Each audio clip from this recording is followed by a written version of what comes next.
Welcome to Not Milk Never Milk. Subscribe if you're lactose intolerant. You should save changes first. This prevents data loss. Next, stop playback and deselect record so no processes are active. Once done, try quitting GarageBand with Command Q. If the app refuses, prepare to force quit to terminate background tasks without restarting the Mac. Make sure unsaved changes are saved to avoid losing work.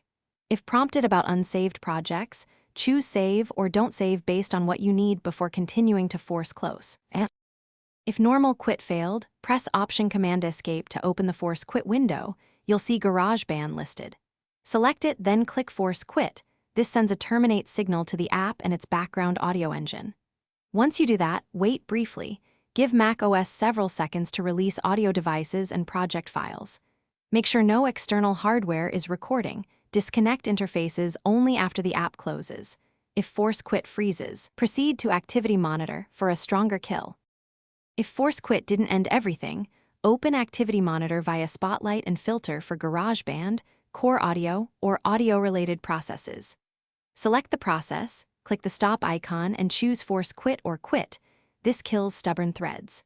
Once terminated, relaunch GarageBand to confirm normal behavior. If audio devices remain unavailable, reboot the Mac or restart the core audio service by logging out and back in. Troubleshooting tip: if projects won't reopen, restore from the saved file copy you made earlier. Thanks for watching. If this was helpful, leave a like and consider subscribing. See you next time.